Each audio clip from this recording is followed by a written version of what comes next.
Are you just tired of being tired all the time? Well, in this explainer, we're going to dig into 5 Japanese habits, all backed by science, that could completely change how you sleep. We're talking about turning that basic rest into some serious, powerful recovery.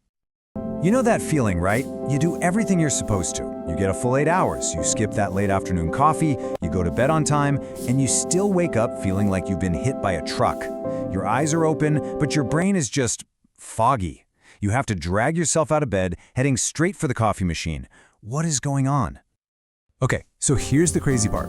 While you're feeling like that, somewhere else in the world, someone is sleeping for less time, maybe only 7 hours, and they're waking up feeling amazing, calm, focused, totally full of energy.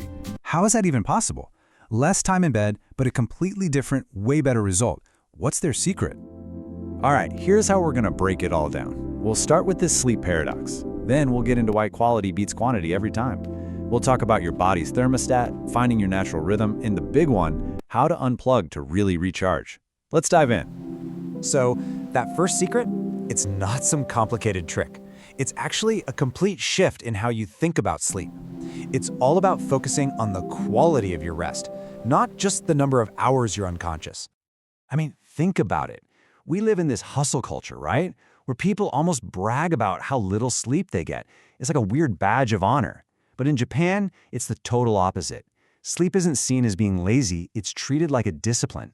It's this super important time for your mind and body to reset, to repair, and to get ready for the next day. So, the big takeaway here is this. Sleep is your ultimate performance enhancer. Seriously, without good, high-quality sleep, your focus is shot, your mood tanks, and your productivity just vanishes. You can hustle all you want, but it won't matter. Okay, next up, let's get into something really practical. Mastering your body's internal thermostat.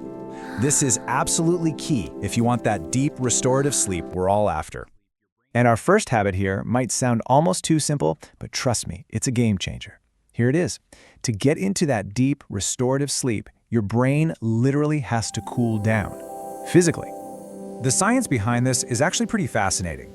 When your body temperature drops, it signals your brain to release melatonin, the sleep hormone.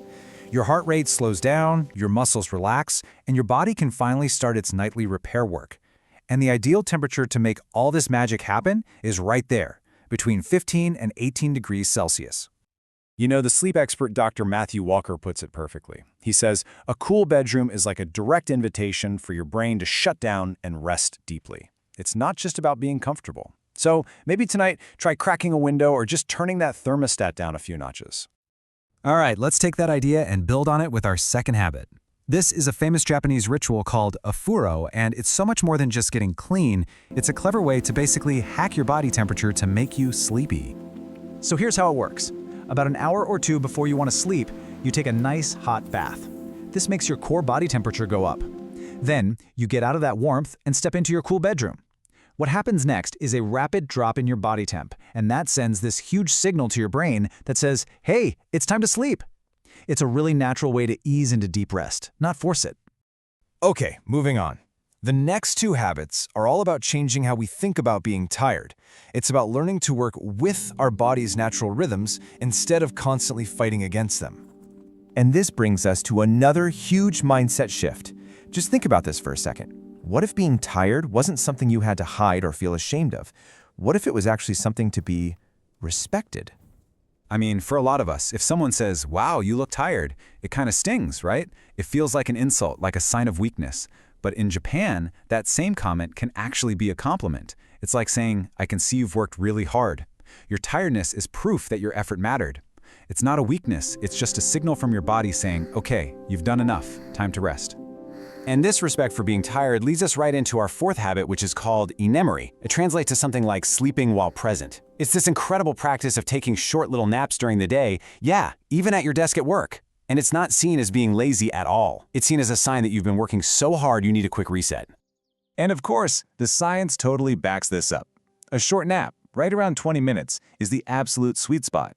That's long enough to give your brain a refresh, you get more energy, better focus, even a creativity boost. But it's short enough that you don't get that awful groggy feeling when you wake up. Think of it more like a peace nap than a power nap. All right, and that brings us to our final habit. This one tackles probably the biggest sleep killer in our modern lives, are screens. This is all about learning how to unplug so you can actually truly recharge. So here's the deal. That blue light coming from your phone, your tablet, your laptop, it basically tricks your brain into thinking it's still the middle of the day. And when your brain thinks it's daytime, it stops producing melatonin, the exact hormone you need to feel sleepy. The solution is actually really simple, but it's so powerful. You just need to create a tech-free buffer zone.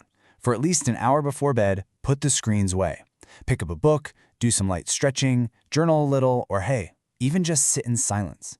The idea is to let your mind land softly, like a plane making a smooth landing, instead of just crash landing into sleep every night. So, when you put it all together, you can see the secret isn't really about sleeping more, it's about sleeping smarter.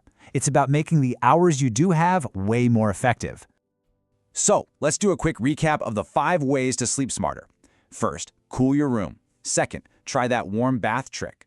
Third, honor your tiredness. Don't fight it. Fourth, give that 20-minute mini nap a try. And fifth, unplug before bed. Now, look, you don't have to do all of these at once. The goal isn't to be perfect overnight. It's just about making a little progress. So the only question left is, which one of these small, simple changes are you going to make tonight to start your journey to better sleep?